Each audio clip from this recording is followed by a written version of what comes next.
દોસ્તો, શું તમને ખબર છે અમદાવાદ પ્લેન ક્રેશ દુર્ઘટનામાં મૃત પામેલા એવા વિજયભાઈ રૂપાણીની અંતિમ ઈચ્છા શું હતી? શું તમને ખબર છે કે આ પ્લેન ક્રેશ દુર્ઘટના અચાનક બની ત્યારે વિજયભાઈ રૂપાણીની એક વાત નોટિસ કરવા જેવી હતી? દોસ્તો, આખરે આ કઈ વાતો છે અને આ પાછળનું સત્ય શું છે, આ બહુ ઓછા લોકોને ખબર હોય છે. અચાનક આ પ્લેન ક્રેશ દુર્ઘટનાના જે તસવીરો સામે આવી છે ત્યારબાદ સૌ લોકોમાં ચિંતાનો માહોલ છે, સૌ લોકો શોકાતુર બન્યા છે. ત્યારે દોસ્તો, આ ભારતના ગુજરાત રાજ્યના પૂર્વ સીએમ યાની કે વિજયભાઈ રૂપાણીની આ તસવીરો જે છે અને આખરે એમની કઈ ઈચ્છા હતી આજના વિડીયોમાં અમે તમને જણાવીશું. માટે વિડીયોમાં આગળ વધીએ તે પહેલાં ચેનલ ઉપર પહેલી વાર આવ્યા હોય અને ચેનલને સબસ્ક્રાઇબ ન કરી હોય તો નીચે રહેલું બેલ આઇકન દબાવીને અમારી યુટ્યુબ ચેનલને અવશ્ય સબસ્ક્રાઇબ કરી લેજો. અને દોસ્તો, કોમેન્ટ બોક્સમાં આપ વિજયભાઈ રૂપાણીને કોમેન્ટ બોક્સમાં શ્રદ્ધાંજલિ પાઠવવાનું ચૂકતા નહીં, ઓમ શાંતિ લખવાનું ચૂકતા નહીં. કારણ કે એક સંવેદનશીલ હૃદય જેમનું હતું એવા ભારતના ગુજરાત રાજ્યના પૂર્વ સીએમ વિજયભાઈ રૂપાણી, એમના કાર્યકાળ દરમિયાન એમનું જીવન ખૂબ સારું અને સાદગીભર્યું હતું. ત્યારે એમનું જ્યારે અચાનક અવસાન થયું છે, આ પ્લેન ક્રેશ દુર્ઘટનામાં જ્યારે એમનું નિધન થયું છે, ત્યારે સૌ લોકોમાં ચિંતાનો અને શોકનો માહોલ છે. સૌ લોકો જાણવાનો પ્રયત્ન કરી રહ્યા છે આખરે આ વિજયભાઈ રૂપાણીની અંતિમ ઈચ્છા શું હતી. દોસ્તો, તમારા મનમાં પણ આ સવાલો થતા હશે ત્યારે આજના વિડીયોમાં એ બાબતને અમે ખુલીને વાત કરવાના છીએ. તમામ બાબતો વિશે જણાવીશું, સાથે એ પણ જણાવીશું કે હવે એમનો પરિવાર આજે ક્યાં છે, આ પરિવારમાં કેટલા સભ્યો છે, તો કેવું જીવન જીવવાનું પસંદ કરે છે.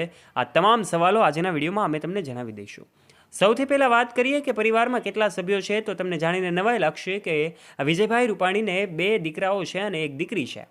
આ દીકરાઓની વાત કરવામાં આવે તો એમનો જે નાનો દીકરો હતો એ આજથી ઘણા બધા વર્ષો પહેલાં જ્યારે નાનો હતો ત્યારે 3 વર્ષની ઉંમરે જ અવસાન પામ્યો હતો. અને એમનો મોટો દીકરો છે એ હાલ અમેરિકામાં પોતાનું જીવન સ્થાયી કરી રહ્યો છે અને અમેરિકાથી તે હવે આવવા માટે એટલે કે ભારત આવવા માટે રવાના પણ થઈ ચૂક્યો હતો અને હવે પહોંચી પણ ગયો છે. એમના પિતાની અંતિમ ક્રિયા માટે આ દીકરો આવી પહોંચ્યો છે. એમની જો દીકરીની વાત કરવામાં આવે તો એની દીકરી એ લંડનમાં પોતે અભ્યાસ કરી રહી હતી અને અભ્યાસની સાથે સાથે એવું કહેવામાં આવી રહ્યું છે કે એમના વિજયભાઈ રૂપાણીના વાઇફ પણ ત્યાં જ હતા. આ બંને એટલે કે એમના વાઇફ અને એમની દીકરીને મળવા માટે જ આ વિજયભાઈ રૂપાણી 2 વખત ટિકિટ કેન્સલ કર્યા બાદ ત્રીજી વખત તેઓ ફ્લાઇટ પકડીને જ્યારે અમદાવાદથી લંડન જઈ રહ્યા હતા ત્યારે આ સમગ્ર ઘટના બની છે. ત્યારે અંતિમ ઈચ્છાની જો વાત કરવામાં આવે તો હાલ દીકરો અને એમનો પરિવાર પહોંચી ગયો છે. દોસ્તો, તમને જાણીને નવાઈ લાગશે કે આખરે એમની દીકરીને મળવાની ઈચ્છા જ એમની હતી અને એટલા માટે જ તે પોતે આ લંડન જવા માટે રવાના થયા હતા. દીકરીને ઘણા સમયથી મળ્યા નહીં હોય એટલા માટે આ દીકરીને મળવા માટે અને એના પરિવારને મળવા માટે જ્યારે આ વિજયભાઈ રૂપાણી ભારતથી લંડન તરફ જવા માટે રવાના થયા હતા અને ત્યારે જ આ ઘટના બની અને સમગ્ર માહોલ જે છે એ દુર્ઘટનામાં ફેરવાઈ ગયો. એક ઘેરા શોકમાં આ માહોલ ફેરવાઈ ગયો અને જેની કોઈએ પણ કલ્પના નહોતી કરી એવું દ્રશ્ય સામે આવ્યું. વિજયભાઈ રૂપાણી સહિત આખરે 300થી વધારે લોકો માર્યા ગયા. આ પ્લેન ક્રેશ દુર્ઘટના કે જે સામાન્ય ઘટના નહોતી, એક સાથે ઘણા બધા લોકોનું જ્યારે અવસાન થયું, ઘણા બધા લોકો એક સાથે નિર્દોષ લોકો મોતને ભેટી પડ્યા, ત્યારે આ પ્લેન ક્રેશ દુર્ઘટના અચાનક ઇતિહાસમાં એક કાળો કહેર મચાવી દીધું છે. આખરે સૌ લોકો એની ચર્ચાઓ કરી રહ્યા છે.